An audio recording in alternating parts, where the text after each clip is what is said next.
Good day, ladies and gentlemen. My name is Ronnie. I'm a part-time reseller, and this is going to be a video about everything that I've sold in my eBay and normally Bricklink store, but that has taken a turn, and we are no longer selling very much at all on Bricklink, and I'll get more into that here in just a little bit. First of all, though, there was a bit of a change, as you might have already seen on the screen. I changed my eBay name, and I changed my Instagram name, and I changed my kind of presence on social media in general. The only place that I'm still Ronnie Resells is my email address. So it's ronnieresells@gmail.com, and on Whatnot. Unfortunately, you can't change your username on Whatnot while you still have pending deliveries going out. And I don't know that I'm ever going to not have pending deliveries out, so I might just be Ronnie Resells on there forever, I guess. I'm not sure at this point. The reason for the change is that I feel like there's a bit of a negative connotation but behind the term reseller, right? And I think that sold by Ronnie is really more indicative of what I'm doing anyway, because at least in the Lego space, I'm not necessarily reselling. When I think of a reseller, it's somebody that's, going out and thrifting and flipping stuff for a profit, which I certainly do plenty of that over on eBay. However, I think that professionally, as far as like when somebody opens up a package, they see my business card and they see Ronnie Resells, or they're just looking at one of my listings on eBay and they see Ronnie Resells, that tells them, oh, well, they're just trying to make a quick buck. And I feel like there's just a little bit of a negative connotation behind that term, but I might be completely bonkers and off my rocker. I don't know, but I thought I would change it because it's really easy to do so. So from here on out, sold by Ronnie is what I'm going to go for. Let me know what you guys think. Do you think that there's a negative connotation behind the term reseller, or should I have kept the old name? I don't know. So for this video, instead of covering Bricklink, I'm going to cover my sales on eBay and on Whatnot. I got to start selling on Whatnot, I think for the time period that I'm looking at, which is going to be April 3rd to April 10th. Everything that I sold during that time, I got 3 auctions under my belt on Whatnot, so I'll review all of that information after we get through the eBay stuff. I've got 16 items to cover that I sold on eBay. First up are these Columbia men's casual hiking pants. I spent $2 on these at Goodwill. They were on a 50% off clearance, and that was a pretty quick flip. I sold another textbook. I don't know if you guys missed the story on these, but my workplace hosts a textbook vendor fair where all of these textbook companies fly all of these reps in. They drop ship all of these different free textbook materials.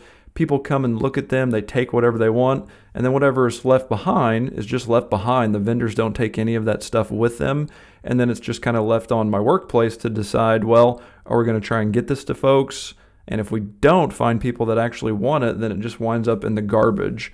And so these textbooks had been sitting around for weeks and weeks and weeks. I thought, I'll grab a couple of them and see if I can sell them. This is the second one that I've sold. The first one was for $60. This one was only for $15, but that's $15 that I got that would have otherwise wound up in the trash.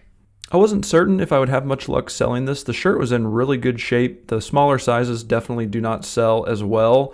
It's an Under Armour polo. The thing I was concerned about is that Iron Horse logo on there. And the reason for that is that specific logos for golf courses on a shirt definitely limits the scope of the number of buyers that might be interested in this shirt. If it didn't have that logo, if it was just a nice Under Armour polo, more people would be interested in it. I have personally played that golf course, and it is fantastic. One of my favorite that I've ever gotten to play. It's in Kansas City. But yeah, I was really glad to get that sold pretty quick for $10. This is a pretty neat one. I had a real tough time listing it because there's no comps for handmade items on eBay, especially for vintage knit things. So I priced it at $40. It was on my store for about 2 months probably. I only spent $0.25 on this, and this is probably one of the best flips that I've ever done. I already got a review on it from the person that bought it, and they are just in love with it. So win-win-win.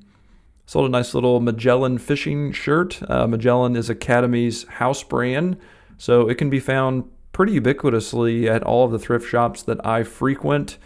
It doesn't sell for a ton of money, but if they're in good enough condition, I'll pick them up and flip them for, about $10. This one was a battle, ladies and gentlemen. I had this one on my store pretty much ever since the first of the year, whenever I really started having a presence on eBay.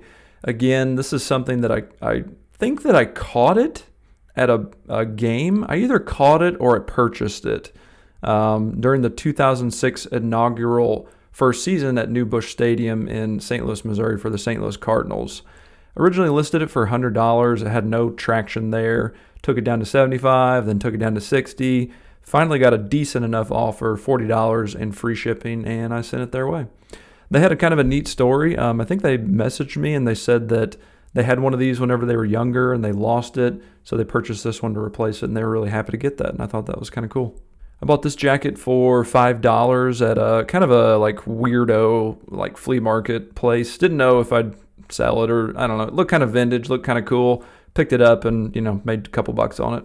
I'm kind of chuckling at this one because it sold. I was kind of surprised it did. It's a humongous shirt, 3XL. The person did request a return yesterday, said that it didn't fit. I do ask that my buyers pay for return shipping. I don't know if they're going to wind up returning it because the only other return situation I had on my eBay store was they requested a return. I said, great, here's the link. You can go through the process here.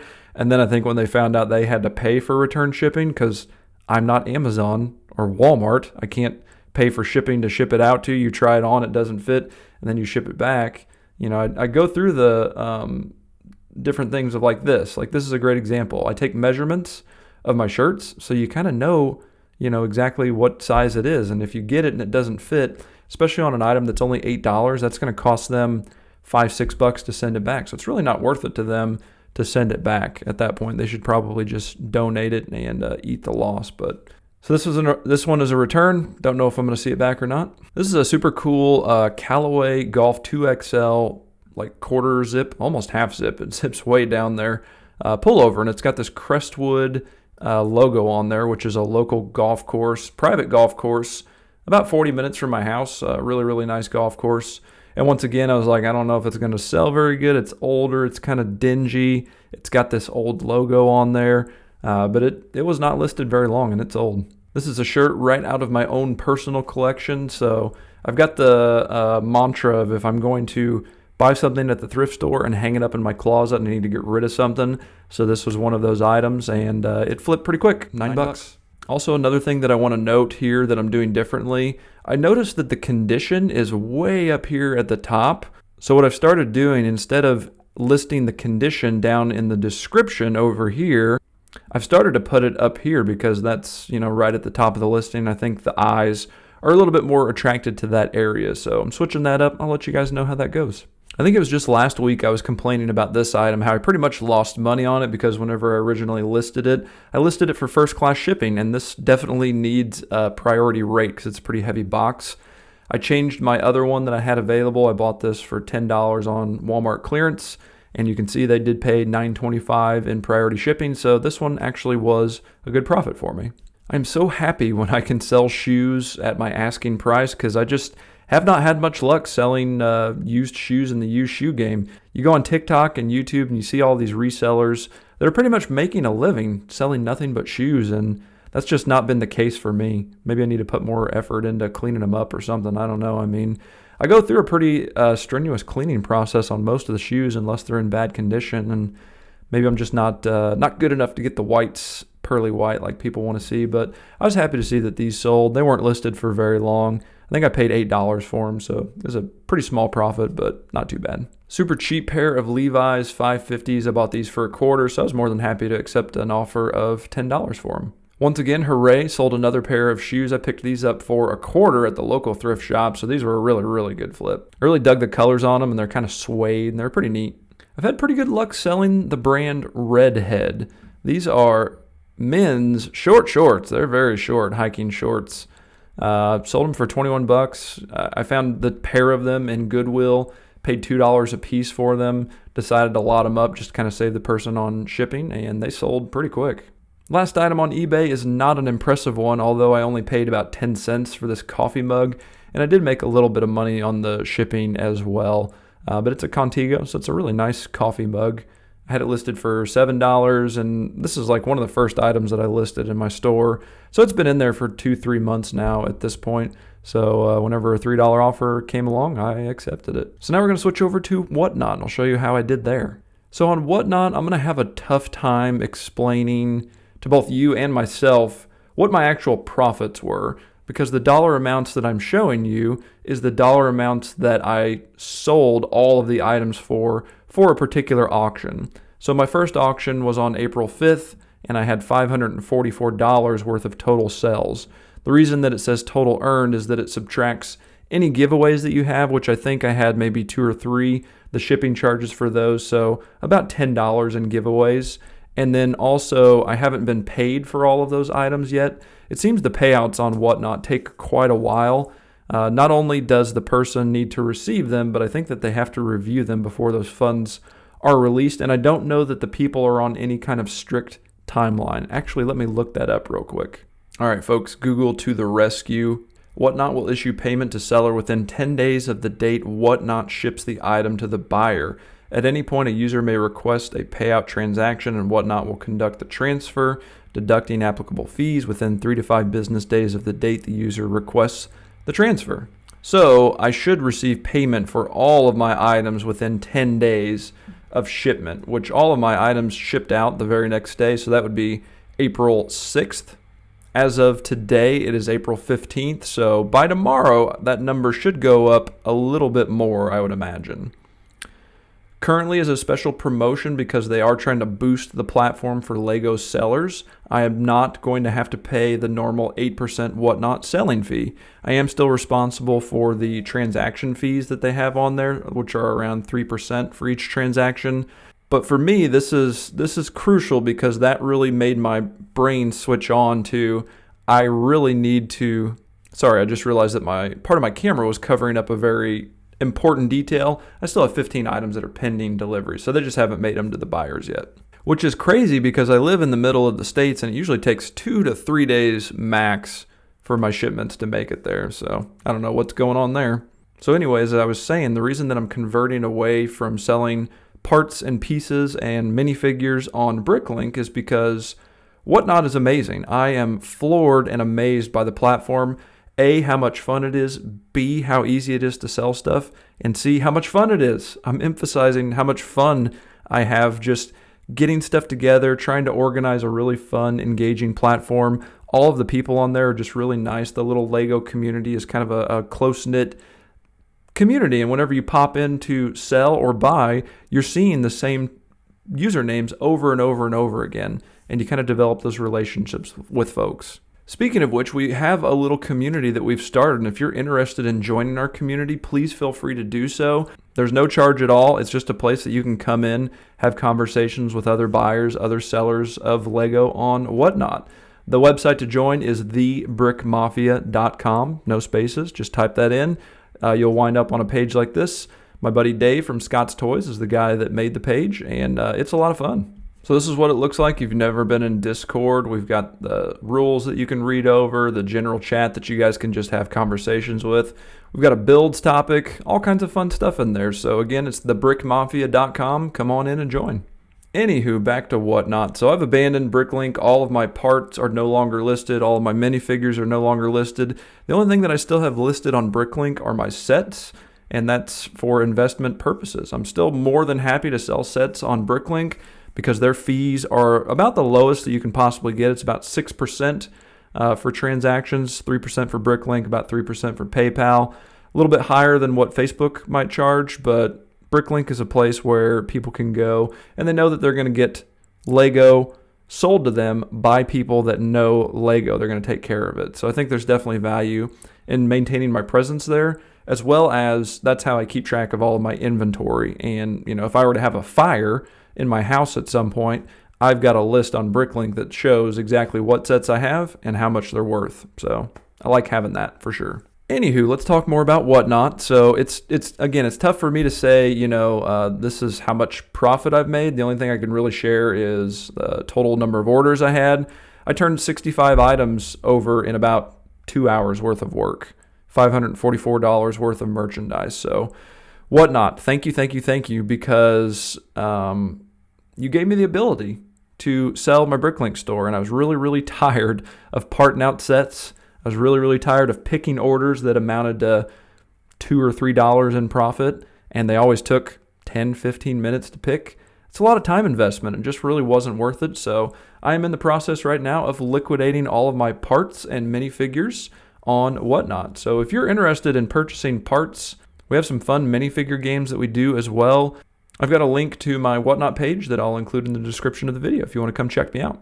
Once you're here, you want to make sure that you hit that follow button so you get notifications whenever I do go live. That rating looking pretty nice. That number of sold items looking pretty nice. The reviews are going up all the time. This video is going out on Saturday, so if you watch this that day, I've got auctions set up for Sunday, Monday, and Tuesday, 6:30 p.m. each evening. Would love to see you guys there. So my second auction was 3 days later, and I will tell you that my head was absolutely spinning after that first auction. I didn't sleep well that night. I was just so excited about the platform and how much fun it was. So went back and started gathering up parts, and in this one I went big. Definitely my biggest auction to date, $970 worth of merchandise. Went for about 2 hours and 40 minutes on this one. We've got 80 of them that are still pending delivery out there. Did a couple of giveaways, but it was just so much fun. This was the beginning of me liquidating out my Bricklink inventory, and in this one I just did color lots. So I just put about 2 ounces worth of parts of the same color in a bag, put those out there, and people bid on them. Originally for this auction too, I should also say that I hadn't committed at this point to selling my entire Bricklink store. So what I was doing is I was going to my Bricklink store and I was finding items that were 500 days or older and had never sold. And to my surprise, there were so many of them. And I think that's really the worst part about Bricklink. You go to part out a set and the part out value looks really good. And let me show you what that looks like real quick. So this is Bricklink's price guide. You can get it by just going to the website, clicking on market, and then price guide, and it will tell you the part out value of any set. All you have to do is type in the set number there and then get value. I haven't parted out this set specifically, but I have parted out some Jurassic World sets in my time.